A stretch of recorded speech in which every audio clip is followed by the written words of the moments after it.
नमस्कार दोस्तों, स्वागत है आपका आज के मुख्य समाचार में, जिसमें सबसे पहली और बड़ी खबर में आपको बताएंगे कि मध्य प्रदेश में कमलनाथ करा रहे हैं 230 सीटों पर इंटरनल सर्वे। सीएम शिवराज के सामने कांग्रेस के इस नेता का नाम उभरा।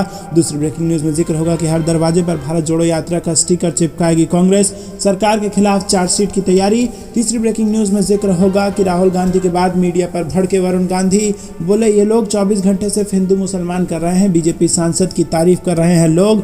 चौथी ब्रेकिंग न्यूज में जिक्र होगा कि ओबीसी आरक्षण पर सदन बुलाकर चर्चा कराए सरकार, योगी सरकार से अखिलेश यादव ने की मांग। और पांचवी ब्रेकिंग न्यूज में जिक्र होगा कि जनवरी के पहले सप्ताह में पंजाब पहुंचेगी भारत जोड़ो यात्रा, कांग्रेस नेताओं और कार्यकर्ताओं में उत्साह। दोस्तों, हर एक खबर की गहराई में आपको ले जाएंगे, लेकिन उससे पहले अगर आपको भी राहुल गांधी के भारत जोड़ो यात्रा से पूरी उम्मीद है तो वीडियो को लाइक, चैनल को सब्सक्राइब और बेल आइकन जरूर दबाइएगा। रुक करते हैं सबसे पहले और बड़ी खबर की तरफ। मध्य प्रदेश में कमलनाथ करा रहे हैं 230 सीटों पर इंटरनल सर्वे। सीएम शिवराज के सामने कांग्रेस के नेता का उभरा है नाम। जी हां दोस्तों, भोपाल विधानसभा चुनाव 2018 में कांग्रेस को मिली सफलता की तर्ज पर ही पीसीसी चीफ 2023 में होने जा रहे विधानसभा चुनाव की तैयारियों में जुट गए हैं।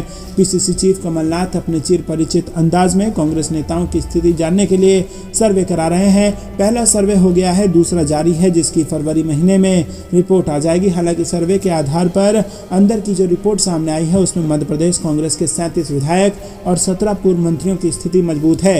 इधर इस सीएम शिवराज सिंह चौहान को चुनौती देने के लिए कमलनाथ के सर्वे में युवा नेता अर्जुन आर्य का नाम सामने आया है। बता दें कि मध्य प्रदेश में साल 2023 में विधानसभा चुनाव होने जा रहे हैं और चुनाव में अब महज 8 से 9 महीने ही बचे हैं। मध्य प्रदेश में दोनों ही प्रमुख दल बीजेपी और कांग्रेस ने तैयारियां तेज कर दी हैं। रुक करते हैं अगली ब्रेकिंग न्यूज की तरफ। हर दरवाजे पर भारत जोड़ो यात्रा का स्टिकर चिपकाएगी कांग्रेस, सरकार के खिलाफ चार्जशीट की तैयारी। जी हां दोस्तों, कांग्रेस पार्टी भारत जोड़ो यात्रा के समापन के बाद बड़े पैमाने पर मतदाता संपर्क अभियान शुरू करेगी और यह अभियान भारत जोड़ो यात्रा का संदेश देने के नाम पर शुरू किया जाएगा, जो 2024 की तैयारी के मद्देनजर काफी अहम है।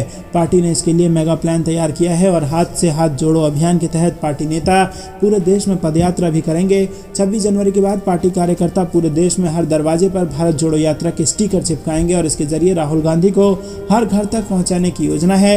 यही नहीं, एलईडी के जरिए गाँव में भारत जोड़ो यात्रा के राहुल गांधी के इमोशनल वीडियो भी दिखाए जाएंगे और इसके अलावा हर गाँव और बूथ का व्हाट्सएप ग्रुप बनाया जाएगा, जिसमें स्थानीय नेता भी शामिल होंगे।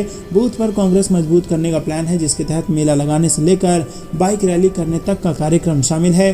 कांग्रेस मोदी सरकार के खिलाफ एक चार्जशीट तैयार कर रही है, जिसे हर घंटे में कांग्रेस मोदी सरकार के खिलाफ एक चार्जशीट तैयार कर रही है, जिसे हर घर में बांटा जाएगा और इस चार्जशीट में महंगाई, बेरोजगारी, किसानों के मुद्दे खासतौर पर शामिल किए जाएंगे। कांग्रेस हर घर के मुखिया को राहुल गांधी की चिट्ठी भी सौंपेगी और इस चिट्ठी में भारत जोड़ो यात्रा का मकसद और उनके मन की बात होगी। राहुल गांधी देश के लोगों से नफरत छोड़ मोहब्बत के साथ रहने का संदेश भी देंगे और इसके अलावा पार्टी भारत जोड़ो यात्रा के बाद ग्रामीण अंचलों में पार्टी के प्रति युवाओं को आकर्षित करने के लिए विशेष अभियान भी चलाएगी। दोस्तों, रुक करते हैं अगली ब्रेकिंग न्यूज की तरफ। राहुल गांधी के बाद मीडिया पर भड़के वरुण गांधी, बोले ये लोग 24 घंटे सिर्फ हिंदू मुसलमान कर रहे हैं, बीजेपी सांसद की तारीफ कर रहे हैं लोग। जी हां दोस्तों, नरेंद्र मोदी सरकार के खिलाफ खुलकर बयान देने वाले बीजेपी सांसद वरुण गांधी का एक वीडियो सोशल मीडिया पर तेजी से वायरल हो रहा है। कांग्रेस नेता राहुल गांधी के बाद वरुण गांधी भी मीडिया पर कई तरह के सवाल उठाते हुए नजर आ रहे हैं। सोशल मीडिया पर लोग वरुण गांधी का वीडियो शेयर कर उनकी तारीफ कर रहे हैं। पीलीभीत से बीजेपी सांसद वरुण गांधी ने एक कार्यक्रम में कहा कि मैं ना कांग्रेस के खिलाफ हूं और ना ही मैं पंडित नेहरू के खिलाफ हूं। हमारे देश की राजनीति देश को जोड़ने के लिए होनी चाहिए, न कि गृह युद्ध करवाने की राजनीति होनी चाहिए। धर्म और जाति के नाम पर वोट देने वालों को बेरोजगारी, महंगाई और चिकित्सा पर भी सवाल पूछना चाहिए। और इसके साथ उन्होंने कहा कि हमको ऐसी राजनीति नहीं करनी है जो लोगों को दबाए, हमें लोगों को उठाने वाली राजनीति करनी है। रुक करते हैं अगली ब्रेकिंग न्यूज की तरफ। ओबीसी आरक्षण पर सदन बुलाकर चर्चा कराए सरकार, योगी सरकार से अखिलेश यादव ने की है मांग। जी दोस्तों, यूपी की योगी सरकार को दलित और पिछड़ा वर्ग विरोधी करार देते हुए सपा अध्यक्ष अखिलेश यादव ने नगर निकाय चुनाव में ओबीसी को आरक्षण के मुद्दे पर चर्चा करने के लिए विधानसभा का विशेष सत्र बुलाने की मांग की है। गुरुवार को लखनऊ में मीडिया से बात करते हुए अखिलेश ने कहा कि अगर सरकार की नीयत साफ है तो वो सदन बुलाकर अपना पक्ष रखे। सपा मुख्यालय में बृहस्पतिवार को आयोजित संवाददाता सम्मेलन में अखिलेश यादव ने कहा कि आरक्षण पर सरकार समय समय पर गुमराह करती रही है और पिछड़ों तथा दलितों को इस कगार पर लाकर खड़ा कर दिया है कि वो मिलकर आंदोलन करें। उन्होंने कहा कि मैं सरकार से कहूंगा कि सदन की बैठक बुलाकर बहस कराएं और जब उनकी नीयत साफ है तो सत्र बुलाएं और सदन में अपना पूरा पक्ष रखें। पिछले कई वर्षों में देखा गया है कि पिछड़ों और दलितों का हक मारा जा रहा है। अखिलेश अखिलेश यादव ने आरोप लगाया कि भाजपा का पिछड़ों के प्रति हमेशा सौतेला व्यवहार रहा है और आज हमें जो देखने को मिल रहा है ये पहली बार नहीं हो रहा है। पार्टी ने पिछड़ों का आरक्षण छीना है, दलितों की बारी कल हो सकती है। और उन्होंने कहा कि हमारी पार्टी के पिछड़ा वर्ग संगठन के लोग तैयारी कर रहे हैं कि अगर उच्चतम न्यायालय में लड़ाई लड़नी पड़े तो सपा पिछड़े वर्ग का पूरा सहयोग करेगी। रुक करते हैं ब्रेकिंग न्यूज की तरफ। जनवरी के पहले सप्ताह में पंजाब पहुंचेगी भारत जोड़ो यात्रा, कांग्रेस नेताओं और कार्यकर्ताओं में उत्साह। जी हाँ दोस्तों, कांग्रेस के पूर्व अध्यक्ष राहुल गांधी की भारत जोड़ो यात्रा जनवरी के पहले सप्ताह में पंजाब में प्रवेश करेगी। पंजाब कांग्रेस ने यात्रा की तैयारी को अंतिम रूप दे दिया है। पंजाब इस यात्रा की सही तारीखों का ऐलान बाद में करेगी और इस संबंध में बीते रोज एक उच्च स्तरीय बैठक चंडीगढ़ स्थित पंजाब कांग्रेस मुख्यालय में हुई है। दोस्तों रुक करते हैं अगली ब्रेकिंग न्यूज की तरफ। कांग्रेस रिमोट वोटिंग को लेकर चुनाव आयोग ने मांगी कांग्रेस से सलाह और कांग्रेस ने इसको लेकर साफ कर दिया रुख। जी हाँ दोस्तों, कांग्रेस ने प्रवासी वोटरों के लिए लाए जा रहे रिमोट इलेक्ट्रॉनिक वोटिंग मशीन के शुरुआती मॉडल पर चुनाव आयोग से कई सवाल किए हैं और साथ ही पीएम नरेंद्र मोदी पर भी निशाना साधा है। कांग्रेस नेता जयराम रमेश ने इलेक्शन कमीशन को लोगों का विश्वास बढ़ाने का यहां पर हिदायत दी है। कांग्रेस नेता जयराम रमेश ने गुरुवार कांग्रेस का आधिकारिक बयान जारी किया और इसमें लिखा कि हाल के गुजरात विधानसभा चुनाव की घोषणा में निर्वाचन आयोग ने इसलिए देरी कर दी ताकि प्रधानमंत्री नरेंद्र मोदी चुनावी अभियान कर सकें। इससे पीएम मोदी को वोटिंग वाले दिन रोड शो करने की अनुमति देकर मॉडल कोड ऑफ कंडक्ट का उल्लंघन करने का मौका दे दिया गया। कांग्रेस ने कहा कि साल 2022 के हुए गुजरात विधानसभा चुनाव को संदेहास्पद वोटिंग हुई, जिसमें आखिरी घंटे में 10 से 12% लोगों ने वोटिंग की। मतलब यानी एक मतदाता ने मतदान करने में 25 से 30 सेकंड लिए, जो कि असंभव है और आपको वोट करने के लिए कम से कम 60 सेकंड चाहिए होते हैं। कल्पना कीजिए रिमोट वोटिंग में भी जारी रहा तो ये सिस्टम में विश्वास कम करेगा। दोस्तों रुक करते हैं अगली ब्रेकिंग न्यूज की तरफ। यूपी निकाय चुनाव कोर्ट के फैसले से फंसी भाजपा, बीएसपी को मिला उभरने का चांस और एक्टिव हो गई मायावती। जी हाँ दोस्तों, उत्तर प्रदेश के निकाय चुनाव में ओबीसी आरक्षण रद्द करने का फैसला जब से हाईकोर्ट में आया है उसके बाद से ही राज्य में सियासी तूफान खड़ा हो गया है। समाजवादी पार्टी और उसके नेताओं ने ओबीसी आरक्षण के मामले पर योगी सरकार के खिलाफ मोर्चा खोल रखा है।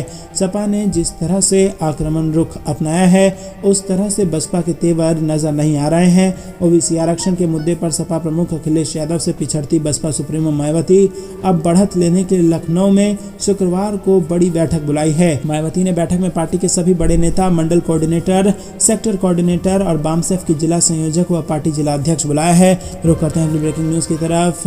मध्य प्रदेश कांग्रेस के इंटरनल सर्वे में बड़ा खुलासा, 17 पूर्व मंत्रियों की स्थिति मजबूत, 37 विधायक भी कमलनाथ के सर्वे में हो गए हैं पास। जी हाँ दोस्तों, आपको बता दें कि मध्य प्रदेश में विधानसभा चुनाव के लिए कांग्रेस इस बार कई सीटों पर 6 महीने पहले ही कैंडिडेट घोषित करने वाली है।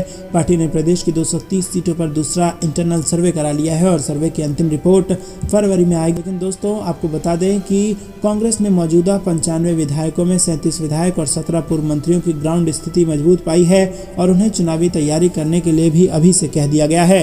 दोस्तों रुक करते हैं ब्रेकिंग न्यूज की तरफ। भारती ने दिया पार्टी को बड़ा झटका, बढ़ती तलखी भाजपा की बढ़ाएगी मुश्किलें। जी हाँ दोस्तों, मध्य प्रदेश की पूर्व मुख्यमंत्री उमा भारती और भारतीय जनता पार्टी के बीच सब कुछ ठीक ठाक नहीं चल रहा है और यही कारण है कि उनकी तलखी लगातार बढ़ती जा रही है। अब तो उन्हें समाज के लोगों तक से ये कह दिया है कि वो अपने हितों का ध्यान रखकर चुनाव में मतदान करें। पूर्व मुख्यमंत्री उमा भारती को इन दिनों भाजपा में वो महत्व हासिल नहीं है जिसकी वो अपेक्षा करती हैं, लिहाजा उनके और पार्टी के बीच दूरी भी बढ़ रही है। उमा भारती मध्य प्रदेश की सियासत में सक्रिय होना चाहती है, मगर उनके विरोधी गुट से नाता रखने वाले भाजपा के नेता उनकी राह में रोड़े अटकाने में लगे हुए हैं और यही कारण है कि वो गाहे बगाहे शराबबंदी को लेकर शिवराज सिंह चौहान की मुश्किलें बढ़ाने में पीछे नहीं रहती।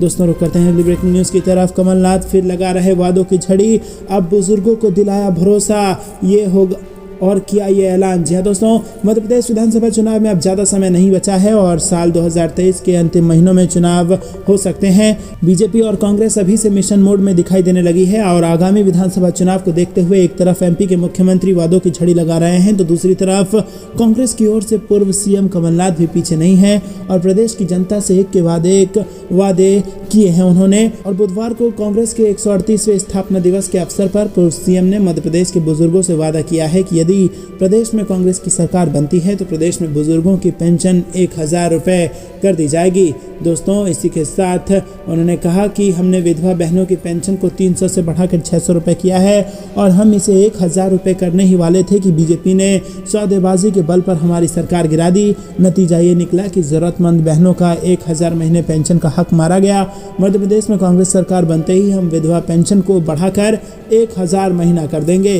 दोस्तों, रुक करते हैं अगली ब्रेकिंग न्यूज की तरफ। कर्नाटक में भड़काऊ भाषण को लेकर बीजेपी सांसद प्रज्ञा ठाकुर के खिलाफ पुलिस में शिकायत दर्ज। जी हाँ दोस्तों, आपको बता दें कि तृणमूल कांग्रेस नेता और एक राजनीतिक विश्लेषक ने बीजेपी सांसद प्रज्ञा सिंह ठाकुर के खिलाफ शिकायत दर्ज कराई है। शिवमोगा में हाल ही में एक हिंदू समर्थक संगठन की ओर से आयोजित एक सम्मेलन में प्रज्ञा सिंह ठाकुर के शामिल होने और उनकी तरफ से कथित रूप से भड़काऊ भाषण दिए जाने को लेकर पुलिस में शिकायत दर्ज कराई गई है। टीएमसी के प्रवक्ता साकेत गोखले और राजनीतिक विशेषज्ञ तहसीन पुनावाला ने शिवमोगा के सांसद जी के मिथुन कुमार सहित ठाकुर के खिलाफ शिकायत दर्ज कराई है और इसकी जानकारी दोनों ने अलग अलग ट्वीट करके दी है। गोखले ने इस संबंध में ट्विटर पर लिखा कि बीजेपी सांसद प्रज्ञा ठाकुर की तरफ से 25 दिसंबर को दिए गए सांप्रदायिक और भड़काऊ भाषण के संबंध में सुबह कर्नाटक पुलिस और शिवमोगा के पुलिस अधीक्षक के पास शिकायत दर्ज कराई गई और गोखले ने अपनी शिकायत में आरोप लगाया है कि ठाकुर की रविवार को कार्यक्रम में की गई टिप्पणियों को विभिन्न धार्मिक समुदायों के बीच सांप्रदायिक अशांति भड़काने और धर्म के आधार पर विभिन्न समुदायों के बीच दुर्भावना पैदा करने के लिए तैयार किया गया था। रुक करते हैं अगली ब्रेकिंग न्यूज की तरफ। बीजेपी के गुजरात फार्मूले से सिंधिया समर्थकों की उड़ी है नींद, टिकट कटने को लेकर भी सस्पेंस बरकरार। जहां दोस्तों, गुजरात में बीजेपी ने 40% मौजूदा विधायकों के टिकट काट दिए हैं और नतीजे आए तो बीजेपी ने कुल सीटों में से 86% सीटें जीतकर इतिहास रच दिया। गुजरात की बम्पर जीत के बाद आने वाले 2023 के मध्य प्रदेश के विधानसभा चुनाव में गुजरात फार्मूला अपनाए जाने की संभावना बढ़ गई है और अगर गुजरात फार्मूला अपनाया जाता है तो मध्य प्रदेश में बीजेपी के मौजूदा 122 में से 48 विधायकों की टिकट पर तलवार लटक जाएगी। मध्य प्रदेश में संगठन ने भी साफ कर दिया है कि गुजरात की तर्ज पर चुनाव लड़ा जाएगा और यही वजह है कि उपचुनाव में हारने वाले सिंधिया समर्थकों के टिकट कटने के आसार नजर आ रहे हैं। मध्य प्रदेश में 2023 के विधानसभा चुनाव के लिए बीजेपी ने तैयारियां शुरू कर दी हैं। 2018 में मध्य प्रदेश में कांग्रेस ने बीजेपी को झटका देते हुए 15 साल बाद वापसी की थी, लेकिन 20 में सिंधिया की कांग्रेस से बगावत के बाद बीजेपी फिर से काबिज हो गई। यही वजह है कि 23 में बीजेपी के लिए चुनाव बड़ी चुनौती है और यही वजह है कि नेतृत्व और प्रत्याशियों को लेकर बीजेपी में अभी से लॉबिंग शुरू हो गई है। रुक करते हैं अगली ब्रेकिंग न्यूज की तरफ। यूपी में बीजेपी के पिछड़े वोट बैंक पर सबसे बड़ी चोट, आरक्षण का मुद्दा साइकिल में भरेगा हवा। जी हाँ दोस्तों, आपको बता दें कि आरक्षण राजनीति की वो पतली सी रस्सी है जिस पर चलकर वोट तो भरपूर मिलता है, लेकिन रिजर्वेशन के मुद्दे की इस रस्सी पर बहुत संभल कर चलना होता है। अब बीजेपी ने एक ऐसी भूल कर दी है कि इसी मसले पर उसे बहुत डैमेज कंट्रोल करना पड़ रहा है।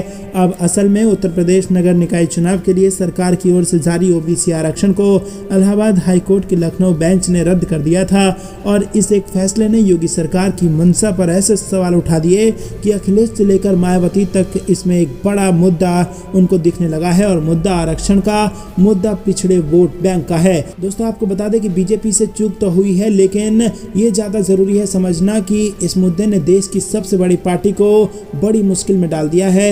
ये पूरा विवाद 5 दिसंबर को शुरू हुआ जब यूपी में निकाय चुनाव यानी नगर निगम, नगर पालिका, नगर पंचायत के चुनाव का ड्राफ्ट नोटिफिकेशन जारी हुआ था। उस समय यूपी सरकार ने 27% आरक्षण पिछड़े वर्ग के लिए रखा था, लेकिन सरकार के उस नोटिफिकेशन के तुरंत बाद हाईकोर्ट में कई जनहित याचिका में यह अपील की गई कि यूपी सरकार ने सुप्रीम कोर्ट से तय ट्रिपल टेस्ट फार्मूले को अपनाए बगैर ही नोटिफिकेशन जारी कर दिया और अब हाईकोर्ट में सरकार ने अपना पक्ष रखते हुए कहा कि पिछड़ा वर्ग को आरक्षण देने के लिए 22 मार्च 1993 को आयोग बनाया गया था और उसी के आधार पर 17 में भी निकाय चुनाव करवाए गए थे। दोस्तों, रुक करते हैं अगली ब्रेकिंग न्यूज की तरफ। क्या 2024 में फिर साथ आएंगे अखिलेश यादव और मायावती? बीजेपी के खिलाफ इन फैसलों ने बढ़ा दी है हलचल। जी हाँ दोस्तों, आपको बता दें उत्तर प्रदेश में बीजेपी के खिलाफ विपक्ष लामबंद होते हुए नजर आ रहा है। खासतौर पर देखा जाए तो उपचुनाव के रिजल्ट के बाद से बीजेपी के खिलाफ समाजवादी पार्टी प्रमुख अखिलेश यादव और बीएसपी सुप्रीमो मायावती ने जोरदार हमला बोला है, जिसके बाद दोनों 2024 लोकसभा चुनाव में फिर एक साथ आने को लेकर चर्चा करने लगे हैं। दरअसल इस चर्चा की शुरुआत उपचुनाव के नतीजों के बाद हुई है। बीएसपी और सपा दोनों एक ही राह पर बीजेपी के खिलाफ नजर आ रहे हैं। दोस्तों रुक करते हैं अगली ब्रेकिंग न्यूज की तरफ। यूपी निकाय चुनाव में ओबीसी आरक्षण पर घिरी बीजेपी तो पिछड़े दलितों को साधने में जुट गई सपा और बसपा। जी हां दोस्तों, उत्तर प्रदेश निकाय चुनाव में ओबीसी आरक्षण खत्म किए जाने के मुद्दे पर बीजेपी सरकार घिर गई है और बीजेपी डैमेज कंट्रोल में जुटी हुई है, लेकिन सपा प्रमुख अखिलेश यादव से लेकर बसपा अध्यक्ष मायावती तक ने मोर्चा खोल दिया है और योगी सरकार को पिछड़ा वर्ग विरोधी बताने में जुटे हैं और इस तरह से सूबे में दलित ओबीसी को लेकर सियासी संग्राम से छिड़ गया है। दोस्तों रुक करते हैं अगली ब्रेकिंग न्यूज की तरफ। शीतलहर और घने कोहरे की चपेट में पूरा उत्तर भारत, भीषण सर्दी में होगा नए साल का आगाज। पश्चिमी विक्षोभ के चलते 29 दिसंबर को जम्मू कश्मीर, लेह और हिमाचल में ताजा बर्फबारी होने की संभावना है।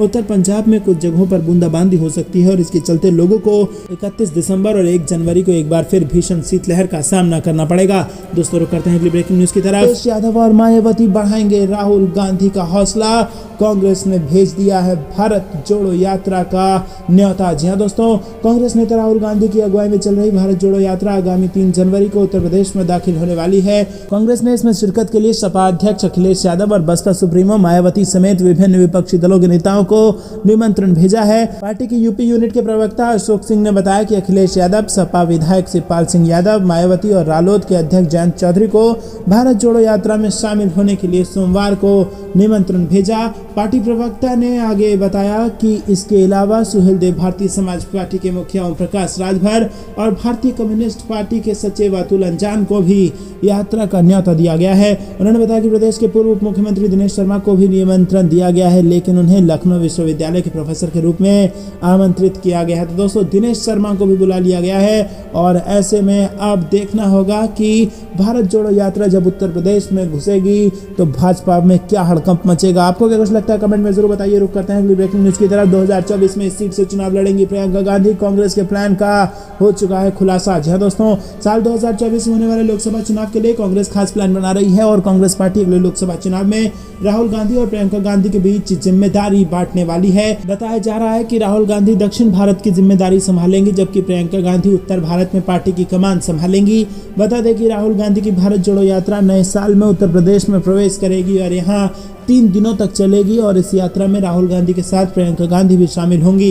प्रियंका गांधी ने हिमाचल में विधानसभा चुनाव के दौरान जमकर प्रचार किया था और इसका फायदा कांग्रेस पार्टी को मिला।